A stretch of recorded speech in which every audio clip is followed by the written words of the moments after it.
World sleep day 18 मार्च हर साल मनाया जाता है और इस बार 2022 की जो थीम है वो है quality sleep, sound mind and happy world. हम लोग एजिटेटेड, इरिटेटेड क्यों रहते हैं? कभी माइंड में ऐसा क्वेश्चन आता है कि हम लोग अपने काम पे फोकस क्यों नहीं कर पाते? हम लोग मेंटली एग्जॉस्टेड क्यों रहते हैं? ऐसे बहुत सारे क्वेश्चंस हमारे माइंड में आते जाते हैं, ऐसे बहुत सारे थॉट्स हमारे माइंड में आते हैं। लेकिन जैसे ये आपके माइंड में क्वेश्चंस आए तो आप उसी टाइम सोचेगा कि आप रात को कितनी देर सोए हैं, आपकी नींद प्लेजेंट थी या डिस्टर्ब थी। अगर डिस्टर्ब थी या इनकम्प्लीट थी तो इसके बहुत सारे रीजंस हो सकते हैं, मूड पे भी डिपेंड करता है। हम लोग सभी लोग अपने काम में, प्रोजेक्ट में, डेडलाइंस में, स्ट्रेस में, डेली लाइफ के इतने ज़्यादा जुड़ गए हैं या ऑक्यूपाइड हैं कि हमने अपने हेल्थ को, स्लीप को कॉम्प्रोमाइज़ कर दिया है और साउंड स्लीप हम लोगों को मिलती नहीं है। एक रिसर्च में एक डेटा हमें मिला है कि जिसमें बताया कि पैंडेमिक में 45% लोगों को डिस्टर्ब स्लीप और ज़्यादा बढ़ गई है।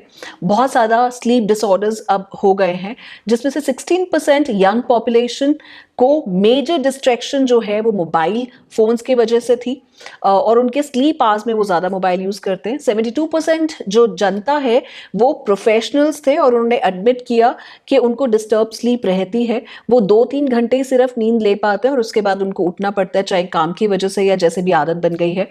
19% लोगों का ये कहना था कि उनको डिस्ट्रैक्टेड फील होता है जैसे ही वो सोने लगते हैं, उनके कोई भी पर्सनल रिलेशनशिप्स या किसी और वजह से वो सो नहीं पाते हैं। जैसे हम लोग कोई और काम करते हैं, खाना खाते हैं या नहाते हैं, वैसे ही हमारे जो ये स्लीप का एक रिदम है ये प्रॉपर होना चाहिए। Quality sleep, sound mind, happy world तभी बनेगा जब आपकी नींद अच्छी होगी, आपकी थिंकिंग, आपकी क्रिएटिविटी, आपकी लर्निंग, आपकी मेमोरी आपके बैलेंस करने की क्षमता को बढ़ा देगा, आपके इमोशंस और ज़्यादा प्रोडक्टिवली आप यूज़ कर पाएंगे। हम लोग ये दिन क्यों सेलिब्रेट करते हैं? नींद का दिन, हाँ, बहुत ही मज़ेदार सा दिन है ताकि हम लोग अवेयरनेस स्प्रेड कर पाएँ, ताकि आपको पता चले कि एडिक्वेट स्लीप 8 घंटे की बहुत ज़रूरी है अगर आप अपनी क्वालिटी लाइफ को बढ़ाना चाहते हैं।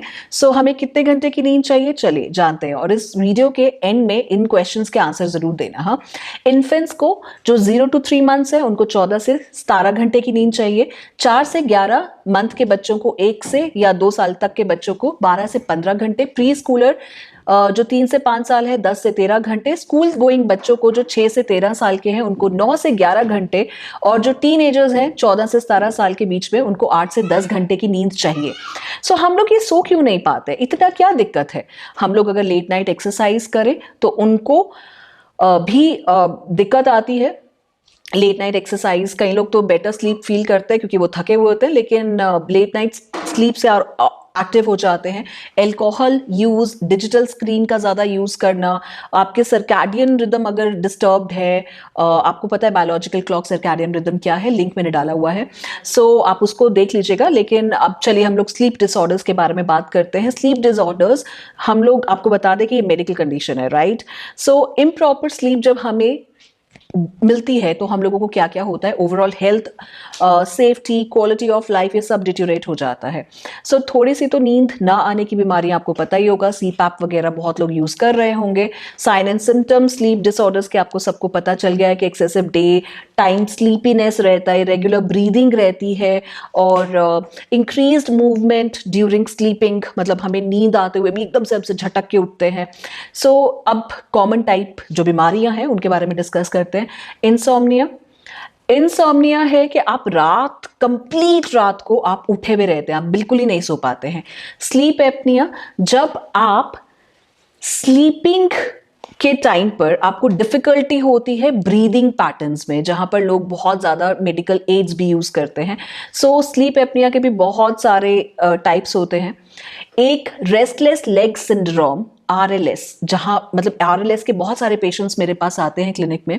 ये स्लीप मूवमेंट डिसऑर्डर है। इसमें बेसिकली क्या होता है, विलिस एक्बॉम डिजीज भी इसको कहा जाता है। ये तभी होता है जब आपको अनकंफर्टेबल सेंसेशन होती है, आपको अर्ज फील होती है, आपके लेग की मूवमेंट आपको लगता है कि आपको करना है लेकिन आप सो रहे हो।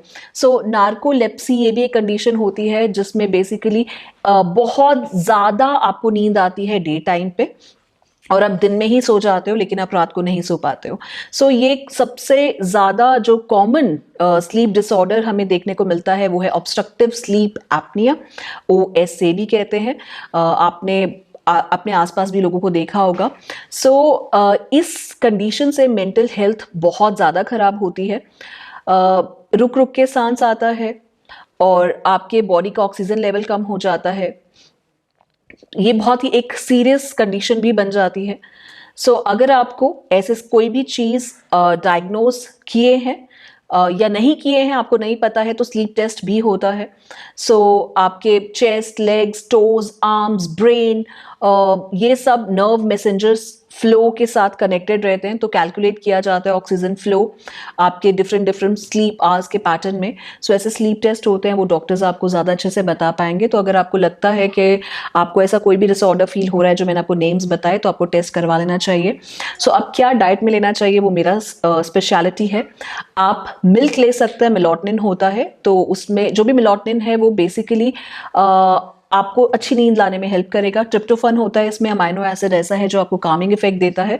पंपकिन सीड अपने डाइट में इंक्रीज कर लीजिए। अगर आप 200 ग्राम पंपकिन सीड खाते हैं तो 1 ग्राम आपको ट्रिप्टोफन मिल जाता है, तो वो ही आपको एक बहुत ही अच्छी सी नींद देने में हेल्प कर सकता है। आप डार्क चॉकलेट अपने डाइट में ज़रूर इस्तेमाल कीजिए, उसमें मैग्नीशियम होता है और आपके सेल्स को भी वो सर्कैडियन रिदम को फॉलो करने में हेल्प करता है। कैमोमाइल टी मेरी फेवरेट है, मेरे बच्चे भी पीते हैं। सो कैमोमाइल टी आपको रिलैक्स करने में हेल्प करता है, बॉडी मसल्स को, नर्वस टेंशन को, ये सब चीज़ों को रिलीज करता है। आमंड बादाम भीगे हुए आपकी स्लीप क्वालिटी को बहुत ही अच्छा इम्प्रूव करता है। ये इसमें भी एक मेलाटोनिन हार्मोन होता है। सो 19% मैग्नीशियम अगर आपको रिक्वायरमेंट है तो भी आपको ये बादाम पूरी कर देता है, और मैग्नीशियम अगर अच्छा डाइट में है तो आपके सिर दर्द भी नहीं होता है। ड्राइड प्रून्स या प्लम्स अपने डाइट में ज़रूर इंक्रीज कीजिए, इसमें मैग्नीशियम होता है। सो ये आपके स्लीप साइकिल को बहुत अच्छा इंप्रूव करता है। सो हमने बताया क्या खाना चाहिए, लेकिन क्या नहीं खाना चाहिए। बहुत लोग कैफीन इनटेक ज़्यादा करते हैं, जैसे आपके कुछ ड्रिंक्स हैं, एनर्जी ड्रिंक्स, उसमें कैफीन ज़्यादा होता है। Green tea, green coffee, black coffee, caffeines को आप कम कर दीजिए, टी कॉफ़ी को कम कर दीजिए। उसके अलावा डिजिटल डिटॉक्स करना बहुत ज़रूरी है। आप लेवेंडर ऑयल को अपने पिलो में कुछ ड्रॉप्स डाल दीजिए, वो भी आपको रिलैक्स करने में हेल्प करता है। अपनी ब्रीदिंग पैटर्न को फॉलो कीजिए, ज़रूरी है कि आप ब्रीदिंग एक्सरसाइज ना भूलें।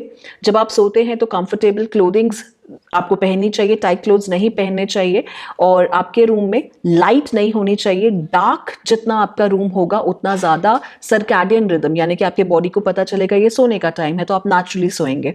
सो आई रिलैक्सिंग एक्सरसाइजेस भी आप कर सकते हैं। आई रिलैक्सिंग एक्सरसाइजेस के लिए आप हमारे ये नेरियल योगा को भी कॉन्टैक्ट कर सकते हैं। सो ये चीज़ें हमने आज डिस्कस की वर्ल्ड स्लीप डे पे। सो आपको अच्छी नींद अगर चाहिए और हेल्दी ब्रेन चाहिए, हेल्दी बॉडी चाहिए, सो बस जो नेचुरल टेक्निक्स हैं उनको फॉलो कीजिए। आर्टिफिशियल प्रिजर्वेटिव एमल्सिफायर्स वाली डाइट कम कीजिए, टेक्नोलॉजीज को थोड़ा कम यूज कीजिए, जितनी ज़रूरत है उतना ही, उसमें एडिक्टेड मत हो जाइए। यही आपके नींद के लिए कुछ अच्छी चीज़ें हैं। So wish you happy sound sleep.